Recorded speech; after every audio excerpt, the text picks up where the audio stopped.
अपशब्द। तुझे भरोसा नहीं ना, तो फिर जा अपने कमरे में जाकर देख। तेरे पलंग के नीचे तुझे तेरी माँ की हड्डियां मिलेंगी। प्रभात दौड़कर अपने कमरे में जाता है और अपने पलंग के नीचे देखता है। वहां पर सचमुच एक कंकाल पड़ा हुआ था और उसके शरीर पर जो कपड़े थे वो प्रभात की माँ के थे। क्या बात है, आज तो आप सुबह से ही बहुत बिजी हैं। ऐसा क्या लिख रहे हैं? बस एक फैमिली की कहानी लिख रहा था। जैसे हमारी फैमिली है ना, तुम, माँ और मैं, लेकिन थोड़े अलग तरीके से, क्योंकि ये कहानी हॉरर है और इसमें जो आदमी है ना, मैंने उसकी बीवी को मार दिया है। मतलब कहानी में ऐसा लिखा है। और जानती हो, उसके बाद जो बीवी है ना, वो एक बुरी आत्मा बन जाती है। क्या बेटा, इस तरह की डरावनी कहानियां क्यों लिखता है तू? जानता है ना, हम जो सोचते हैं, जो लिखते हैं, हमारा दिमाग पूरा दिन वैसा ही होता रहता है। माँ, परेशान होने वाली क्या बात है? राइटर हूँ मैं, मेरा तो काम है कहानियां लिखना। और वैसे भी ये सिर्फ एक कहानी है माँ, कोई सच नहीं है। उसके बाद कुछ दिन बीत जाते हैं। एक रात प्रभात को अपने ऑफिस से लौटने में देरी हो जाती है। रात के लगभग 12 बजे हुए थे। प्रभात जैसे ही अपने घर पहुंचता है, उसने देखा कि उसकी पत्नी दुर्गा डाइनिंग टेबल पर उसका इंतजार कर रही है। आ गए आप? कब से आपका इंतजार कर रही थी। देखिए ना, खाना भी ठंडा हो गया है। अरे दुर्गा, आज तुमने अपने इतने लंबे लंबे बालों को खोलकर क्यों रखा है? तुम तो हमेशा अपने बाल बांध कर रखती हो। वो क्या है ना प्रभात, जब इंसान अपनी जिंदगी से मुक्त हो जाता है ना, तो उसे दूसरे सारे बंधन खोल देने चाहिए। इसलिए मैंने अपने बालों के बंधन भी खोल दिए। ये तुम किस तरह की बातें कर रही हो? तुम ठीक तो हो? मैं बिल्कुल ठीक हूँ प्रभात। अच्छा चलो खाना खाओ। वो क्या है ना दुर्गा, मुझे भूख नहीं है। ऑफिस में कुछ खा लिया था। कोई बात नहीं, मैं तुम्हारे लिए एप्पल काट देती हूँ, एप्पल खा लो। नहीं दुर्गा, मुझे नहीं खाना है, मेरा मन नहीं है यार। तभी अचानक से दुर्गा अपने हाथ में एक बड़ा सा चाकू लेकर प्रभात पर हमला कर देती है। प्रभात अपने आप को बचाने की कोशिश करता है। आज मैं तुझे नहीं छोड़ूंगी, तुझे अपने साथ लेकर जाऊंगी अपनी दुनिया में। ये क्या बोल रही हो तुम? तुम्हारा दिमाग खराब हो गया है। आखिर तुम हो कौन? दुर्गा अपनी गर्दन टेढ़ी करते हुए बोलती है। मैं दुर्गा हूँ, तुम्हारी पत्नी। ध्यान से देखो मेरी आंखों में। प्रभात बुरी तरह से डर जाता है और घबराहट में वो चाकू अपनी पत्नी के पेट में मार देता है। उसकी पत्नी की वहीं के वहीं मौत हो जाती है और उसकी चीख की आवाज सुनकर उर्मिला दौड़ते हुए बाहर आती है। ये तूने क्या किया प्रभात? तुमने अपनी पत्नी का खून कर दिया। लेकिन तू तो उसे बहुत प्यार करता था बेटा। तूने बहू को क्यों मार डाला? माँ, ये आपकी बहू नहीं थी, इसके अंदर कोई बुरी आत्मा घुसाई थी। मैं नहीं जानता ये सब कैसे हो गया, लेकिन वो मुझ पर हमला कर रही थी, मुझे मारने की कोशिश कर रही थी। माँ, मैंने कुछ नहीं किया। ये तूने क्या कर दिया बेटा? दुर्गा ने मुझे कहा था कि वो तेरी कहानी के उस कैरेक्टर की तरह एक्टिंग करके तुझे डराने की कोशिश करेगी। अरे वो तो तेरे साथ मजाक कर रही थी। हे भगवान, ये क्या हो गया? इसका मतलब दुर्गा। लेकिन माँ, मैंने जो कहानी लिखी थी उसमें भी ऐसा ही हुआ था। उस औरत ने अपने पति के साथ मजाक किया और गलती से उसके पति ने उसके पेट में चाकू मार दिया। मेरी कहानी सच कैसे हो सकती है? माँ, मुझे बहुत डर लग रहा है। अब ये सोच, दुर्गा की लाश का क्या करें हम?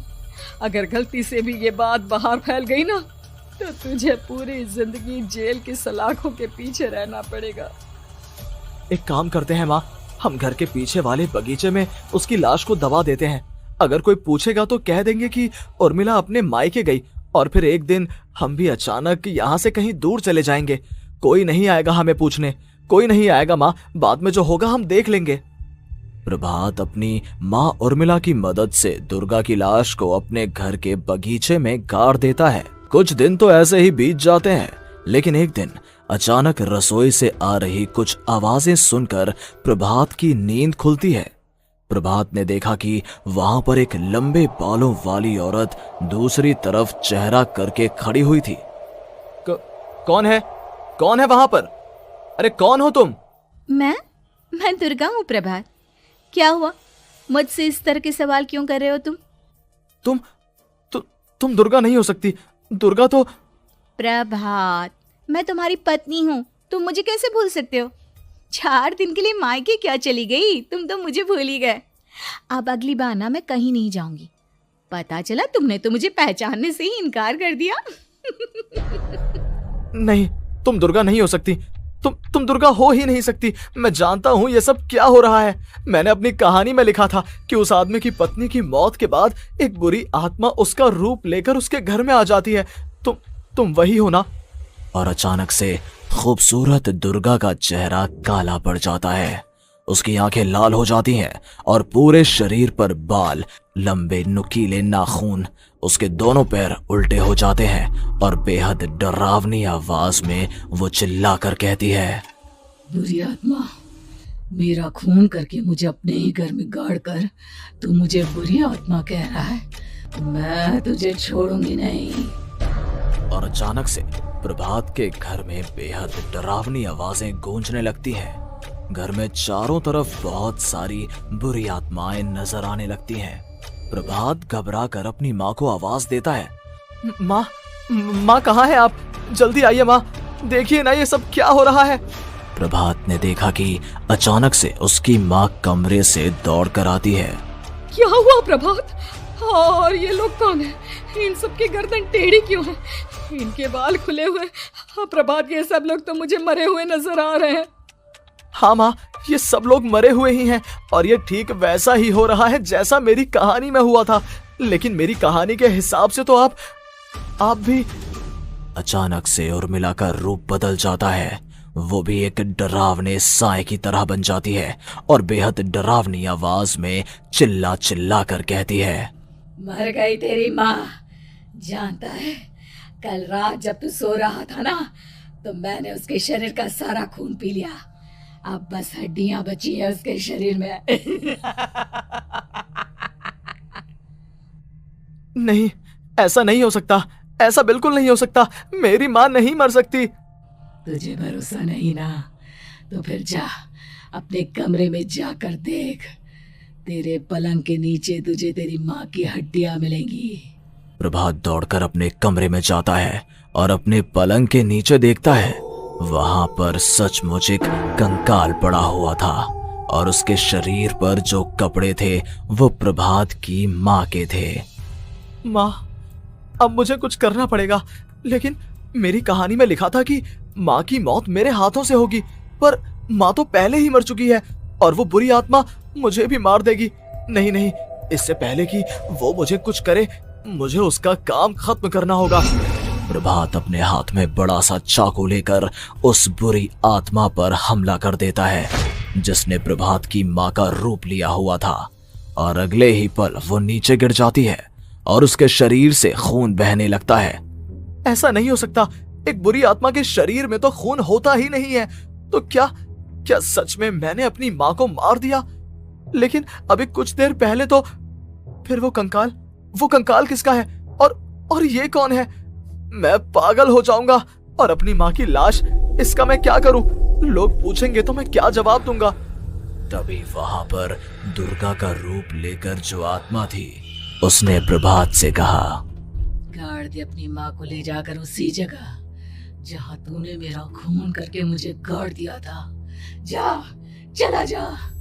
घबराया हुआ प्रभात पागलों की तरह अपनी माँ की लाश को लेकर बगीचे में गाड़ देता है।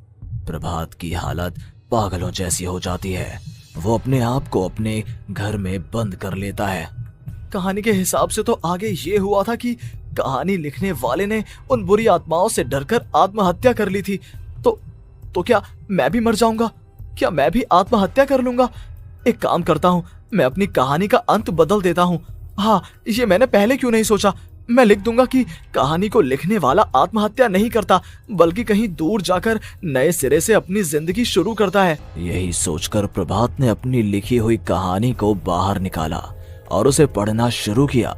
ये देखकर वो हैरान रह गया कि कहानी का क्लाइमैक्स तो किसी ने पहले ही बदल दिया था।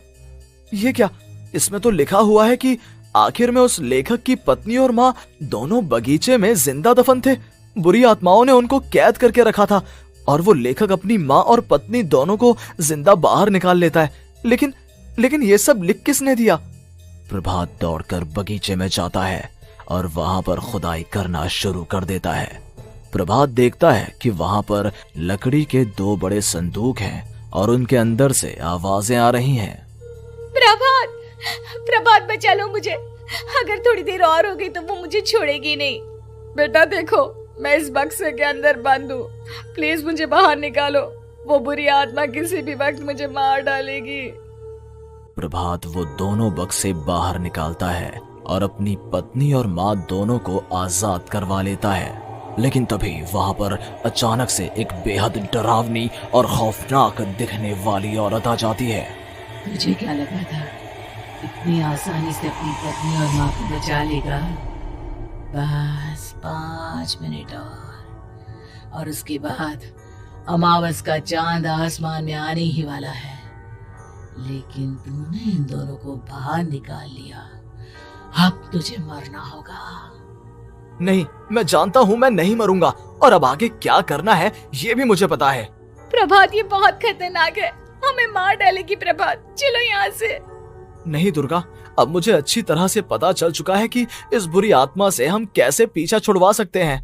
और इतना कहकर प्रभात अपने हाथ में पकड़ी हुई सिंदूर की थैली उस बुरी आत्मा के ऊपर उछाल देता है। कुछ ही देर में वो जमीन पर गिरकर राख में बदल जाती है। ये सब क्या हो रहा था बेटा? ये सब तुम्हारी लिखी हुई इस कहानी की वजह से हुआ है ना?